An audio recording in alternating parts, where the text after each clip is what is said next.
السلام علیکم دوستوں، میں ہوں انتخاب سوری، آپ دیکھ رہے ہیں ہمارا چینل پراپرٹی اپڈیٹس۔ آج دوستوں میں فراڈ کے حوالے سے آپ کو ایک اہم معلومات آپ کو فراہم کروں گا، اور وہ دراصل کچھ اس طرح کی ہے کہ آپ اگر کبھی کوئی ایڈ دیں، یاد رکھیں کہ جب آپ اگر ایڈ دیتے ہیں، مثال کے طور پہ آپ نے کوئی اپنا فلیٹ سیل کرنا ہے، کوئی آپ اپنا گھر سیل کرنا ہے، تو آپ کو ایک کال آئے گی، اور کال آئے گی اور آپ سے کہا جائے گا کہ میں فلاں جگہ سے بات کر رہا ہوں۔ عام طور پہ یہ کال جو ہے پنجاب سے آتی ہیں۔ فراڈیے تو پورے ملک میں اللہ معاف کرے ہیں، اور ان فراڈیوں نے پراپرٹی کے حوالے سے ہی نہیں بلکہ کئی شعبے جات میں بدنام کیا ہے، یہاں تک کہ ملک کے باہر بھی پاکستان کو بدنام کیا ہے۔ بہت سے ایسے پاکستانی ہیں جس پہ افسوس کا اظہار کرنا پڑتا ہے، اور پراپرٹی میں کیونکہ پیسے زیادہ ملتے ہیں، زیادہ ویلیو ہوتی ہے، تو وہاں کچھ ذرا آسان ہوتا ہے فراڈ کرنا۔ تو اللہ تعالیٰ محفوظ رکھے ان فراڈیوں سے اور ان نوسر بازوں سے۔ تو آپ کو میں بتا رہا ہوں کہ اگر آپ کبھی پراپرٹی کا ایڈ دیتے ہیں تو آپ کے پاس ایک کال، میرے پاس بھی کال آ چکی ہے، میں نے اپنا ایک بار فلیٹ بیچنا چاہا تھا تو میرے پاس بھی کال آئی، اور بعض دفعہ کبھی کسی کسٹمر کا میں فلیٹ بیچتا ہوں تو وہ وہاں سے بھی کال آتی ہے بعض دفعہ۔ تو ایک فلیٹ یعنی یہ کہ آپ اپنے کسی آپ کے اخبار میں ایڈ دیا یا کسی اور جگہ پہ ایڈ دیا، تو آپ کے پاس کال آئے گی کہ یار میں فلاں جگہ سے بول رہا ہوں، اور میں جس فیکٹری میں کام کرتا ہوں اس کا مالک مجھ پہ بڑا بھروسہ کرتا ہے، بہت ہی میرے اعتماد کا بندہ ہے، اور آپ اگر یہ آپ جو فلیٹ بیچ رہے ہیں، مثال کے طور پہ آپ نے 90 لاکھ روپے کا فلیٹ بیچنا ہے، تو آپ کہے گا کہ میں آپ کو ایسا کرتا ہوں یار میں آپ کا فلیٹ آپ کو 1.5 کروڑ روپے کا فلیٹ دوں گا، کیونکہ میرے جو مالک ہے وہ پاکستان سے باہر ہے، اس کی 4-5 فیکٹریاں یہاں چلنی ہیں مختلف جگہوں پر ملک میں، اور وہ سارا میں ہی دیکھتا ہوں ان کے فیکٹریوں کو، اور میں فلاں کمپنی کا جو ہے فلاں فیکٹری کا جنرل مینیجر بھی ہوں، اور اس کے حوالے سے اس کو کسی بہن کو فلیٹ دلوانا ہے،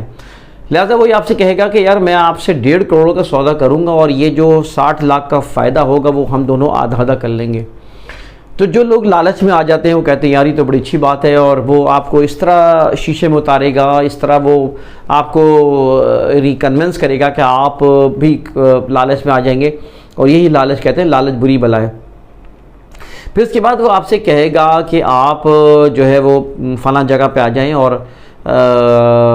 آپ میرے ساتھ مطلب وہاں پہ آ کے ڈیل کر لیں، ایگریمنٹ کر لیں،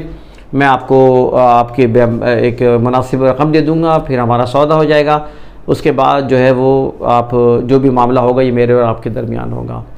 پھر یہ فرد وہاں بلاتے ہیں وہاں پر، اور آپ جیسے پنجاب کے عام طور پہ شہروں کے جو سے چھوٹے شہر ہوتے ہیں وہاں بلائیں گے، پھر وہ، اور یہ واقعات میں خود جانتا ہوں، میرے دوست کے ساتھ ایک واقعہ ہوا تھا، وہ ایک میرے جاننے والا ان کے ساتھ واقعہ اس طرح ہوا کہ وہ جب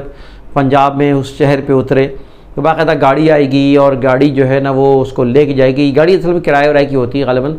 تو وہ گاڑی بڑی چیز گاڑی ہوگی، بندہ خود آئے گا جو بات کر رہا تھا آپ سے، اور گھر میں جا کے فون بھی کرایا اس نے، گھر والوں کو اطمینان دلایا کہ وہ ہاں، اس کے بعد وہ پھر کسی اور اندر علاقے میں لے جاتے ہیں جو کہ تھوڑا سا گاؤں ٹائپ کا علاقہ ہوتا ہے، یا تھوڑا سا وہ ہوتا ہے، پھر گھر ہوتا ہے، گھر کے اندر اس کو بلائیں گے اور بٹھائیں گے، اس کے بعد جو ہے نا وہ اس کے بعد پھر اس کے ذہن پر اس کو خوف طاری کریں گے۔ ایسا نہیں ہوتا کہ وہ اغوا کرنے کے لیے یا کوئی بڑا مطلب واقعہ کڈنیپنگ کا یا رینسم کا ایسا نہیں ہوتا، لیکن یہ بھی ہو سکتا ہے، لیکن عام طور پہ یہ ہوتا ہے کہ وہ ان کا مقصد یہ جو جیب میں 10-20-25 ہزار روپے ہوتے ہیں وہ لوٹنا مقصد ہوتا ہے اس کا۔ پھر وہ اس دوست نے بتایا کہ ایک بندہ آیا، وہ ایسی اس نے گفتگو کری، اور اس نے کچھ سکے نکالے، اور اس نے کچھ سکوں سے کچھ جادو ٹائپ کا دکھایا کہ چلو آج کھیلتے ہیں، ایک کوئی ایسا مطلب ایک چھوٹا کھیل بتایا، کھیلتے ہیں، اگر تم جیت جاتے ہو تو تمہیں اتنے پیسے ملیں گے۔ تو یہ دراصل اس کھیل سے اس نے کھیلا نہیں، ورنہ وہ بھی ایک فراڈ کا طریقہ ہوتا ہے، اور ٹریپ کرنے کا طریقہ ہوتا ہے۔ بہرحال پھر اس کے بعد جو ہوتا یہ ہے کہ وہ جب وہاں جاتے ہیں تو اس کو اتنا زیادہ ذہنی خوفزدہ کر دیتے ہیں کہ اب وہ بندہ ڈرتا ہے کہ یار مجھے یا تو اغوا کر لیے جاؤں گا میں، یا پھر یہ کہ مجھے قتل کر دیا جائے گا، اور اس طرح وہ معلوم چلتا ہے کہ وہ سارا فراڈ سامنے آ جاتا ہے۔ وہ کہتا ہے کہ یار وہ پارٹی جو ہے وہ تو ہمارا مالک جو ہے اس کا ذہن بدل گیا ہے، ابھی نہیں لے رہا ہے، اور اس طرح وہ اس کو ایک خوف میں مبتلا کر دیتے ہیں، اور اس کے جیب میں جو کچھ ہوتا ہے وہ اس سے نکلوا لیتے ہیں، اور وہ جگہ پتہ نہیں چلتی وہ کس جگہ پہ لے کے جاتے ہیں. اس کے بعد باقاعدہ جب پیسے سے نکال دیتے ہیں پھر اس کے بعد اسی گاڑی میں بٹھاتے اور کسی مقام پہ جا کے چھوڑ دیتے ہیں کہ جاؤ تم جاؤ. یعنی ان کا مقصد جو ہے نا لوگوں کو بیوقوف بنا کے اور خوف زدہ کر کے 20 25 30 ہزار روپے جو بھی جیب میں نکلوا لینا ہوتا ہے. اور کوئی بڑا واقعہ بھی ہو سکتا ہے. ہو سکتا ہے کہ پنجاب میں نہیں اور بھی جگہوں پہ یہ سلسلہ یہ نوسر باز موجود ہوں اور اس طرح یہ ان کا مقصد ہوتا ہے رقم بٹورنا. اور آپ کے پاس اگر کوئی ایسی کال آئے کہ جس میں یہ کہا جائے کہ میں آپ کے یہ پراپرٹی بکوا دوں گا اور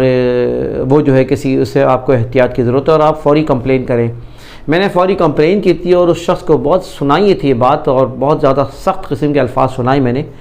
لیکن اس کی بےغیرتی دیکھیں کہ اس کو جب اندازہ ہو گیا ہے کہ یہ شخص کو پتہ ہے بھانپ گیا ہے تو اس نے بدتمیزی اور گالم گلوچ شروع کر دی. اتنی ڈھٹائی تھی اس کے اندر. میں نے خیر پولیس رپورٹ کی میں نے اور کوشش کی کہ وہ گرفتار ہو لیکن یہ ہے کہ وہ ابھی نہیں پتہ کیا ہوا معاملہ. تو اس طرح آپ کبھی بھی ایک بات کا ذہن میں رکھیں کہ جو پراپرٹی میں بعض دفعہ لالچ دے یا آپ کو بہت کوئی اچھا خواب دکھائے اچھا سنہرے باغ دکھائے اور یہ مطلب لالچ دے کہ آپ کو یہ فائدہ پہنچ جائے گا یہ فائدہ پہنچ جائے گا تو آپ اسی وقت شک کا اظہار کریں کہ سوچیں اپنے بارے میں کہ کوئی فراڈ ہو سکتا ہے. لہٰذا لالچ میں آ کر کسی فراڈ سے آپ بچنا چاہیے آپ کو. تو دوستوں یہ تھی میری گفتگو جس میں نے آپ کو یہ واقعہ بتایا اور آپ کے ساتھ بھی خدا نہ کرے یہ واقعہ ہو سکتا ہے اس لحاظ سے کہ کال آ سکتی ہے تو آپ ہوشیار رہیں. اجازت دیں انتخاب سوری کو. اجازت آپ سے گزارش کروں گا آپ نے چینل اگر سبسکرائب نہیں کیا تو چینل سبسکرائب کریں بیل آئیکن کا بٹن دبائیں. ان معلومات کو آگے بڑھائیں. انتخاب سوری کو اجازت دیں. اللہ حافظ.